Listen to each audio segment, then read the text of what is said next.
Hello बच्चों, स्वागत है आप सभी का हमारे YouTube चैनल पर। और हम पढ़ रहे हैं कार्बनिक रसायन मतलब ऑर्गेनिक केमिस्ट्री का हेलो एल्केन तथा हेलो एरीन चैप्टर। पिछली क्लास में हमने IUPAC नामकरण के बारे में बात की थी।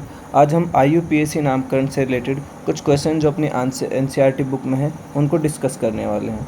इन क्वेश्चनों को करने के बाद मैं आपको गारंटी देता हूँ आपका इस चैप्टर से रिलेटेड जो IUPAC हो बिल्कुल क्लियर हो जाएगी। साथ ही आपको अगले जो चैप्टर्स में है उसमें भी ये IUPAC काफ़ी हेल्प करने वाली है। डिफरेंट टाइप के जितने भी क्वेश्चन हमारी NCERT में थे एक्सरसाइज में, वो मैं यहाँ लेके आया हूँ, उनके सॉल्यूशन लेके आया हूँ। आपके नामकरण मतलब IUPAC से रिलेटेड जो कॉन्सेप्ट है बहुत अच्छे से क्लियर होने वाले। ध्यान से सुनिएगा और देखिएगा और समझिएगा और अपनी कॉपी में नोट डाउन ज़रूर कीजिएगा ताकि आपकी भी अच्छे से प्रैक्टिस हो सके। तो चलिए स्टार्ट करते हैं।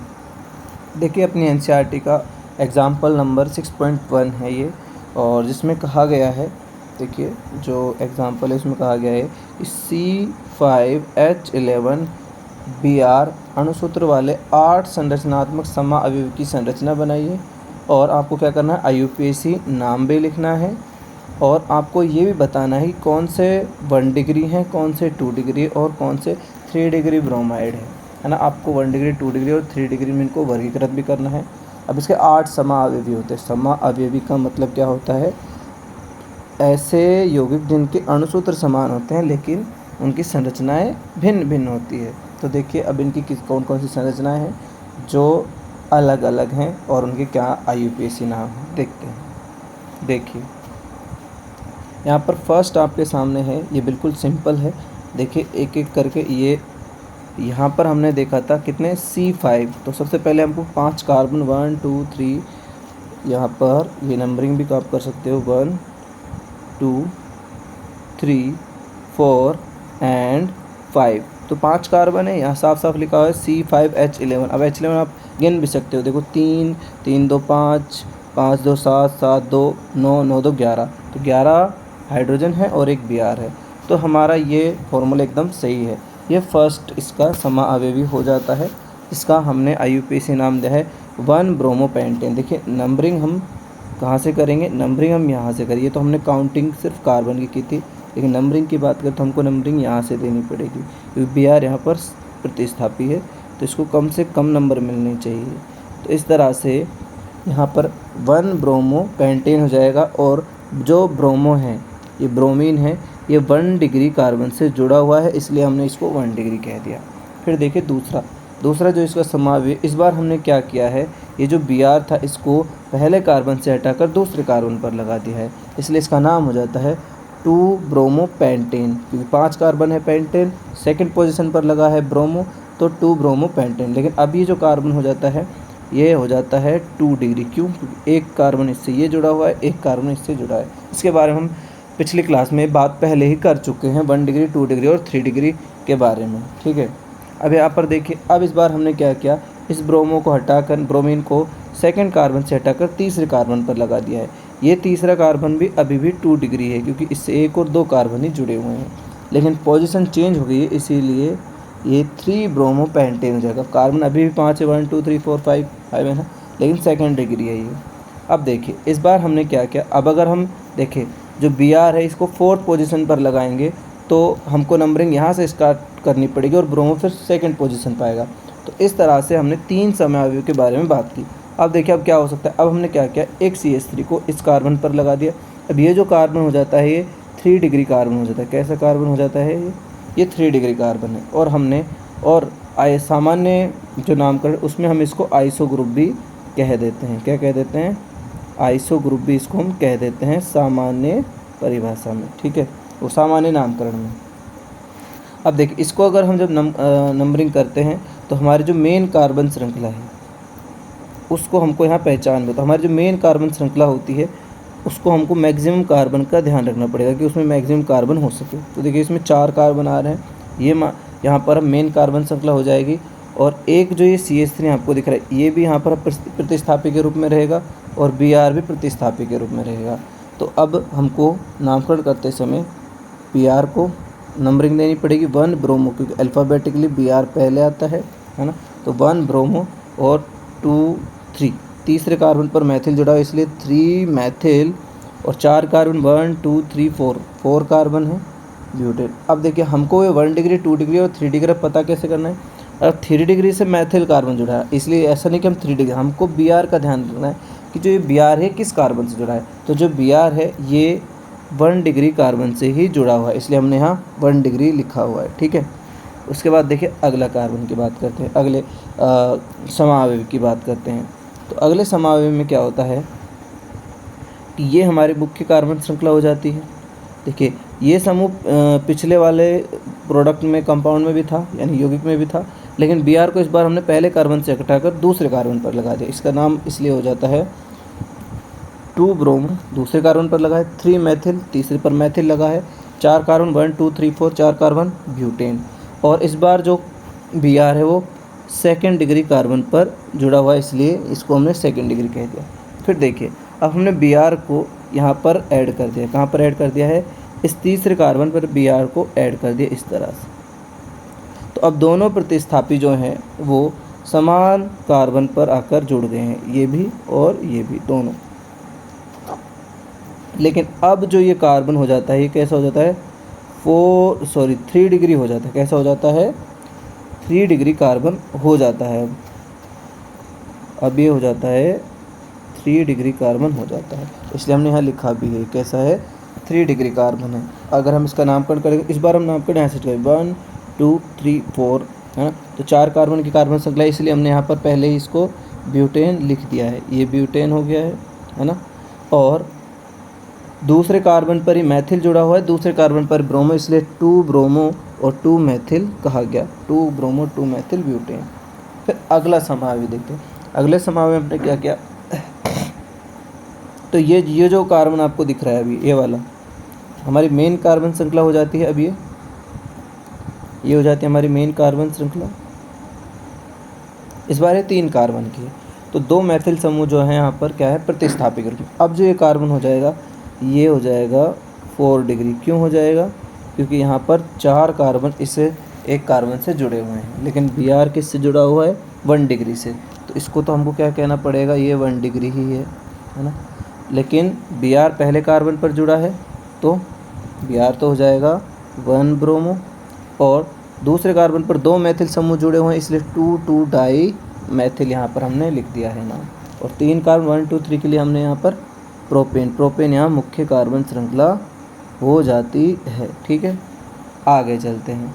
अगला जो देखिए हमारा लास्ट समावयव होता है।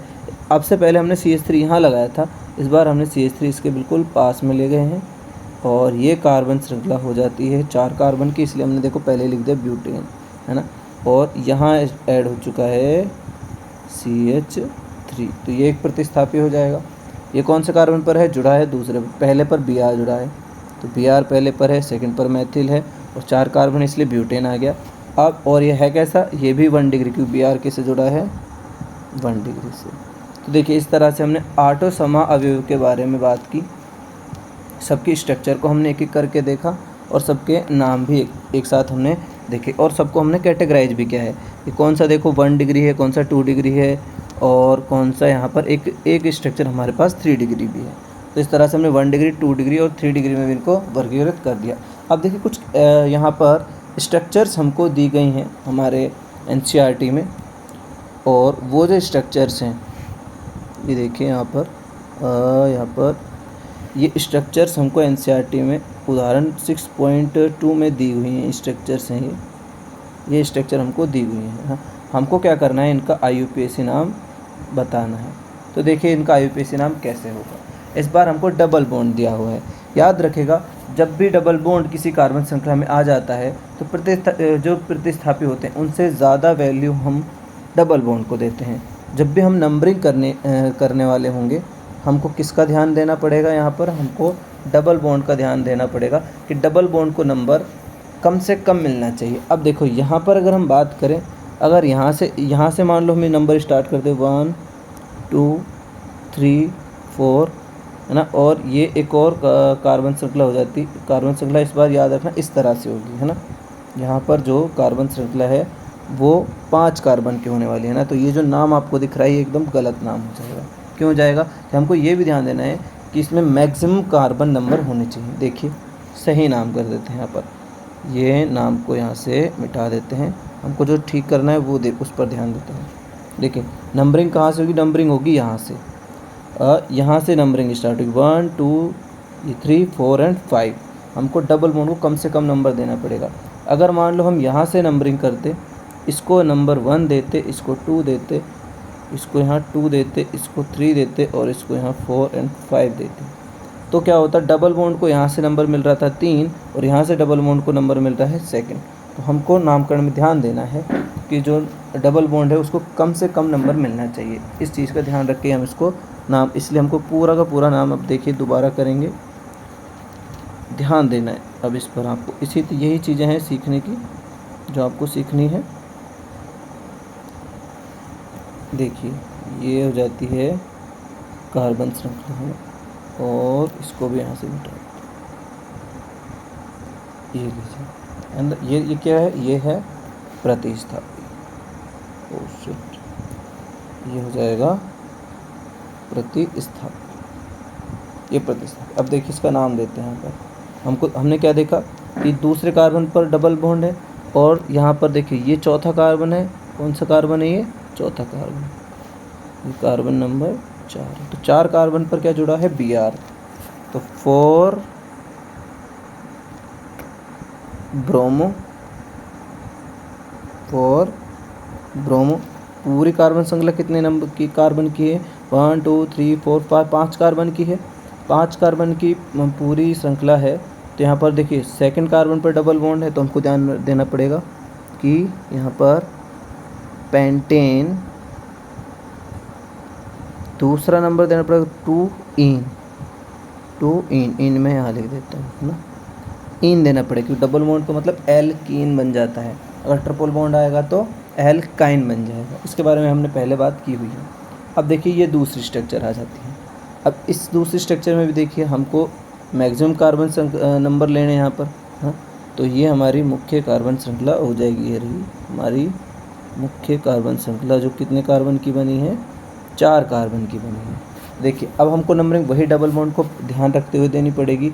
डबल बॉन्ड को कम से कम नंबर मिलना चाहिए। यहाँ से अगर देखते हैं तो 1 2 3 एंड 4, फर्स्ट नंबर पर ही हमको डबल बॉन्ड मिल रहा है, इसलिए हमने इस तरह से नंबरिंग की है। तीसरे कार्बन पर ब्रोमो है, इसलिए हमने नंबरिंग की है। तीसरे कार्बन पर क्या है, ब्रोमो है, ये रहा। और दूसरे कार्बन पर जुड़ा है मैथिल समूह, और टोटल कार्बन कितने श्रृंखला में 4 है, इसलिए ब्यूटेन आ गया। और पहले कार्बन पर डबल बॉन्ड है, इसलिए इन आ गया, तो 1 इन हो जाता है, इसका सही नाम हो जाएगा। इस स्ट्रक्चर के बारे में बात करते हैं।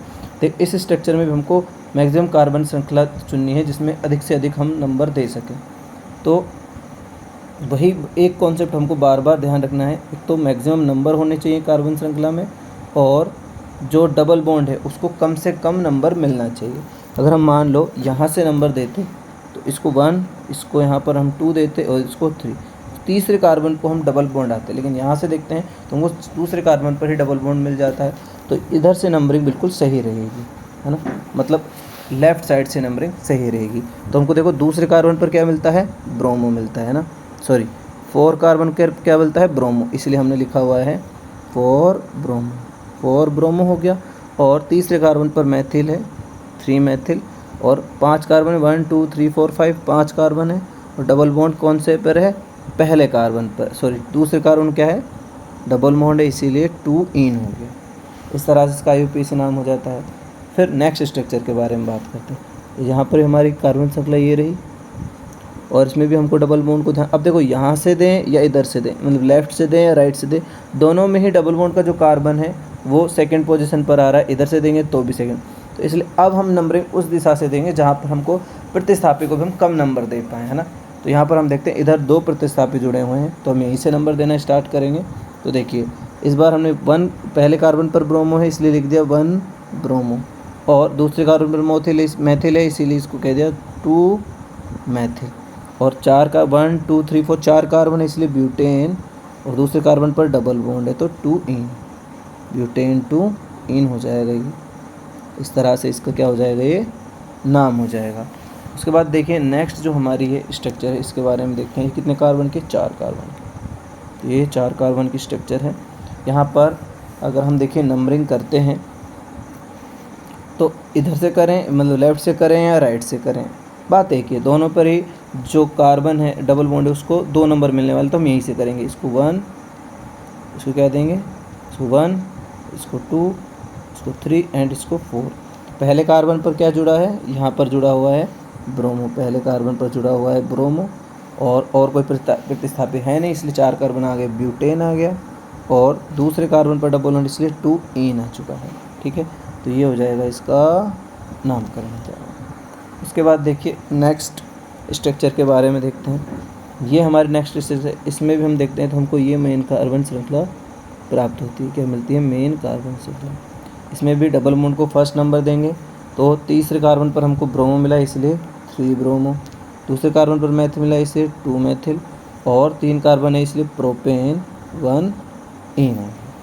ये इसका नाम है। अब देखिए हमारी जो बुक है उसमें कुछ हमको क्वेश्चंस दिए गए हैं जिनमें क्या है, हमको केवल और केवल नाम दिए गए हैं और हमसे स्ट्रक्चर बनवाई गई है ना, इसलिए क्वेश्चन भी है निम्नलिखित की हमको संरचना बनानी है। तो देखिए पहला क्वेश्चन है, पहला क्वेश्चन है हमको 2 क्लोरो 3 मैथिल पेंटेन की स्ट्रक्चर बनानी है। यहाँ पर 2 क्लोरो 3 मैथिल और पेंटेन, तो याद रखना आपको जब भी नाम करना आपको सबसे पहले लास्ट में कितने पेंटेन, मतलब 5 कार्बन इस तरह से लिख लेने हैं, 5 कार्बन, जब भी आप इस तरह से नाम करो 5 कार्बन हो गए। अब आपको ध्यान देना है कि कौन से नंबर के कार्बन से कौन सा प्रतिस्थापी जुड़ा हुआ है। तो 2 क्लोरो यानी कि यहाँ पर आप एक क्लोरो जोड़ दें, और 3 मैथिल यहाँ पर एक मैथिल समूह दे दें। इसके बाद हमको क्या करना है, हाइड्रोजन जोड़ना है, बस यहाँ 3 आ जाएगा। अब यहाँ पर 3 तो वैलेंस से पूरी हो गई, एक और जोड़ने थे तो एक हाइड्रोजन आ जाएगा, इधर भी एक हाइड्रोजन आ जाएगा, यहाँ CH2 और यहाँ फिर से CH3 आ जाएगा। इस तरह से आप ये स्ट्रक्चर यहाँ देख सकते हैं। देखिए ये CH3 हो गया, ये फर्स्ट कार्बन हो गया, ये सेकेंड, ये third, fourth, fifth and six, और तो यहाँ पर 6 कार्बन हो गया है, लेकिन यहाँ पर पेंटेन है। तो ये जो स्ट्रक्चर है इसमें डिफ़ॉल्ट है, इसको हम ठीक कर लेते हैं क्योंकि हमसे पेंटेन कहा गया है ना, तो यहाँ पर इसको ठीक कर लेते हैं। क्या है, पेंटेन है, तो इसको ठीक कर लेते हैं, ये हो जाएगा, यहाँ पर आ जाएगा CH3। ठीक है, अब ये 5 कार्बन की श्रृंखला हो चुकी है, तो 2 क्लोरो 3 मैथिल पेंटेन हो गया इसका नामकरण। उसके बाद बात करते हैं नेक्स्ट जो हमारी स्ट्रक्चर है, नेक्स्ट जो नाम क्या है, 1 क्लोरो 4 एथिल साइक्लोहेक्सेन। तो देखिए यहाँ पर क्या कहा गया है, साइक्लोहेक्सेन लास्ट में। सबसे पहले हमको इस तरह से बेंजीन के समान रिंग बनानी है, लेकिन इसमें डबल बॉन्ड नहीं दर्शाने हैं। तो बेंजीन 6 कार्बन की होती है, इस तरह से ये रिंग भी 6 कार्बन की हो गई है, लेकिन इसमें डबल बॉन्ड नहीं, इसलिए हम इसको कहते हैं साइक्लोहेक्सेन। साइक्लो क्यों, क्योंकि एक चक्र यौगिक जैसा दिख रहा है, और चक्र को इंग्लिश में हम साइक्लो ही कहते हैं। 6 कार्बन है इसलिए हेक्सेन कह रहे हैं, डबल बॉन्ड है नहीं इसीलिए हेक्सेन कह रहे हैं। ठीक है, अब देखिए हमको क्या करना है, यहाँ पर पहले कार्बन पर क्या जोड़ना है, मैथिल समूह क्लोरो जोड़ना है, तो ये पहले कार्बन पर हो गया क्लोरो। उसके बाद देखिए 1 2 3, तो यहाँ पर ये तीसरे कार्बन पर जोड़ा है, हमको कहा गया है 4 एथिल, तो इस गलती को हम सुधारते हैं। यहाँ पर ये हमने सुधार लिया, जो चौथा कार्बन है वो ये है, तो यहाँ पर क्या जुड़ा गया है, यहाँ पर एथिल, एथिल मतलब CH2 CH3, यहाँ पर इस तरह से CH2 CH3 क्या हो जाएगा, एथिल हो जाएगा। उसके बाद देखिए नेक्स्ट क्वेश्चन की ओर देखते हैं, या फिर नेक्स्ट नाम क्या है, 1,4 डाई ब्रोमो ब्यूट 2इन। यहाँ पर ब्यूट 2इन है, मतलब ब्यूट आ गया तो 4 कार्बन तो होंगे ही, दूसरे कार्बन पर डबल बॉन्ड है। सबसे पहले तो यहाँ पर 4 कार्बन देखने हैं, 1 2 एंड 3 एंड 4, तो ये 4 कार्बन हो गए। अब देखिए पहले और चौथे कार्बन पर 2 ब्रोमो जुड़े हैं, दोनों को जोड़ दो, और 2 इन का मतलब दूसरे कार्बन पर डबल बॉन्ड है जो हमने बीच में लगा दिया। इस तरह से इसकी स्ट्रक्चर बन जाती है। फिर देखते हैं इस स्ट्रक्चर के बारे में। देखो ये जो नाम है ये है 1 ब्रोमो 4 द्वितीयक ब्यूटिल मैथिल बेंजीन, है ना। तो पहले कार्बन, पहली बात तो लास्ट में हमको बेंजीन मिला, पहली बात तो हम बनाएंगे, क्या बनाएंगे, बेंजीन की स्ट्रक्चर बनाएंगे, है ना। यहाँ पर ब्यूटिल मैथिल नहीं आएगा, ये सिंपल सा ब्यूटिल बेंजीन ही आएगा, मैथिल नहीं आएगा इसके नाम में। यहाँ पर ये हमसे छोटी सी मिस्टेक जो दिख रही है इसमें, यहाँ पर क्या नहीं आएगा, मैथिल नहीं आएगा, सॉरी आएगा मैथिल, लेकिन इसमें नाम में एक छोटी सी प्रॉब्लम है, उसको हम ठीक कर लेते हैं। यहाँ पर ये 2 मैथिल आएगा, इसको नंबर देना बहुत ज़रूरी है ना, इस तरह से इसको नंबर देना बहुत ज़रूरी है। नाम ही हमने यहाँ गलत लिखा हुआ है, स्ट्रक्चर सही कैसे बन सकता। खैर यहाँ पर देखिए 1 ब्रोमो पहले कार्बन पर, ये दूसरा कार्बन हो गया, ये तीसरा कार्बन हो गया और ये चौथा कार्बन हो जाता है ना। तो दूसरे कार्बन पर क्या कहा गया, मैथिल जोड़ा गया है, तो यहाँ पर हम एक CH3 और ऐड कर देते हैं ना। तो 1 पर ब्रोमो, 2 पर 4 पर जुड़ा हुआ है द्वितीयक ब्यूटिल, द्वितीय का मतलब सेकेंडरी, तो ये सेकेंडरी कार्बन है इसका, क्यों, क्योंकि एक कार्बन इससे जुड़ा है, एक कार्बन इससे जुड़ा हुआ है, ये इसका सेकेंडरी कार्बन है और इससे जुड़ा हुआ है, और ये 1 2 3 4 इसीलिए इसको ब्यूटिल कहा गया। क्या कहा गया है, ब्यूटिल, क्योंकि 4 कार्बन है और सेकेंडरी कार्बन से जुड़ा हुआ है इसीलिए। फिर देखिए अब ये नामकरण है कि 4 तृतीयक ब्यूटिल, इस बार तृतीयक ब्यूटिल कहा गया है, और 3 आयोडो ब्यूटिल, मतलब तीसरे कार्बन पर जो है आयोडो समूह जुड़ा हुआ है, और हेप्टेन, हेप्टेन का मतलब 7 कार्बन की श्रृंखला होने वाली है। तो 1 2 3 4 5 6 एंड 7, तो 7 कार्बन की श्रृंखला हो गई। तो अब इसको हम नंबरिंग करते हैं, तो नंबरिंग क्या हो जाएगी, ये यहाँ से 1 2 3, तीसरे कार्बन पर क्या है, आयोडो, चौथे कार्बन पर है तृतीयक ब्यूटिल। अब जो ये कार्बन हो जाएगा कैसा हो जाएगा, तृतीयक कार्बन हो जाएगा, 3 डिग्री कार्बन हो जाएगा। तो 3 डिग्री कार्बन जुड़ा हुआ है चौथे कार्बन से, ये 5 6 एंड 7 हो जाएगा। तो इस तरह से हमने सभी स्ट्रक्चर्स के बारे में बात की है, जो भी स्ट्रक्चर्स हमारे क्वेश्चंस थे उन सभी के बारे में। तो इस तरह से आज की जो हमारी क्लास है यहीं पर समाप्त होती है। धन्यवाद।